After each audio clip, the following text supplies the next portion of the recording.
Scientists just came up with a wild idea for making oxygen on Mars. Desert-dwelling bacteria that feed on sunlight, slurp up carbon dioxide and emit oxygen, could be incorporated into paint that supplements the air in a habitat on Mars. It's called Croocochidiopsis cubana, and scientists have developed a biocoating that emits measurable amounts of oxygen on a daily basis while reducing the amount of carbon dioxide in the air around it. Well, perhaps they can use this on Earth, since they want to reduce the carbon dioxide in our atmosphere. Anyway, going back to this has implications not just for space travel, but here at home on Earth too, according to a team led by microbiologist Simon Kings of University of Surrey in the UK.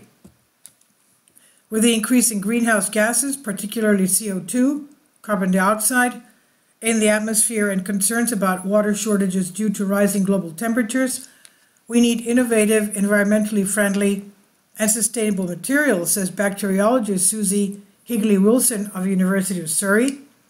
Mechanically robust, ready-to-use biocoatings or living paints could help meet these challenges by reducing water consumption in typically water-intensive bioreactor-based processes, she said. Croocochidiopsis is a weird little genus of beasties.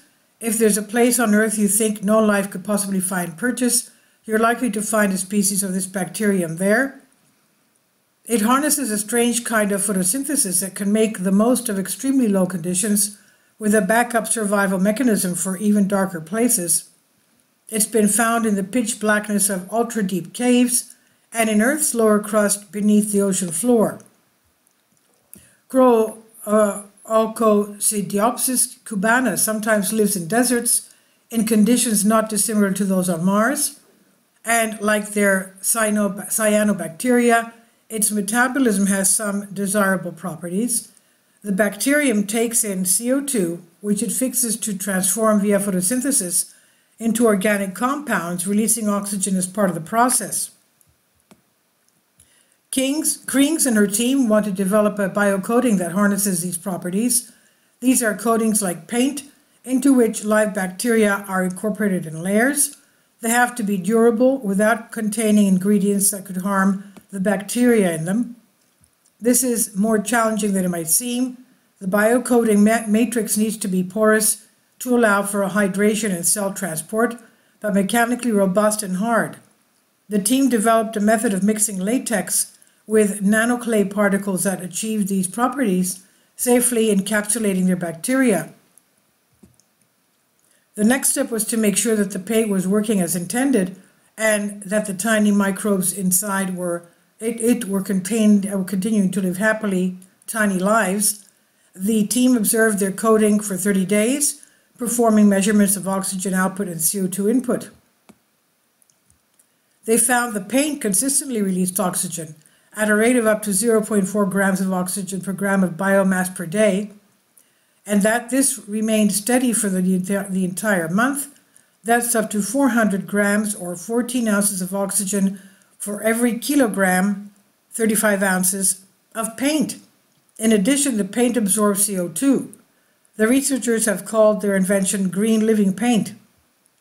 That output would probably not be sufficient on its own for Mars habitat. A team of astronauts living on Mars for a year will need an estimated 500 metric tons of oxygen, but every little bit of oxygen that can be eked in situ on the red planet will reduce the amount of oxygen space missions are going to need to ship there on a spacecraft.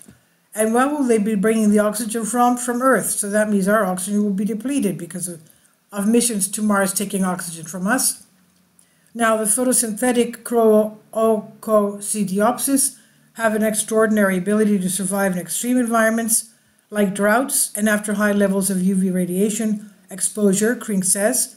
This makes them potential candidates for Mars colonization. This is published in Microbiology Spectrum in Science Alert by Michelle Starr. Please leave your comments and thank you for your support. Please support my Patreon account. The daily posts are 5 videos daily, and they are totally different from what I have on my YouTube channel. Thank you so much for your support, and that you find all my content so interesting. You'll find the Patreon account details in the description box below.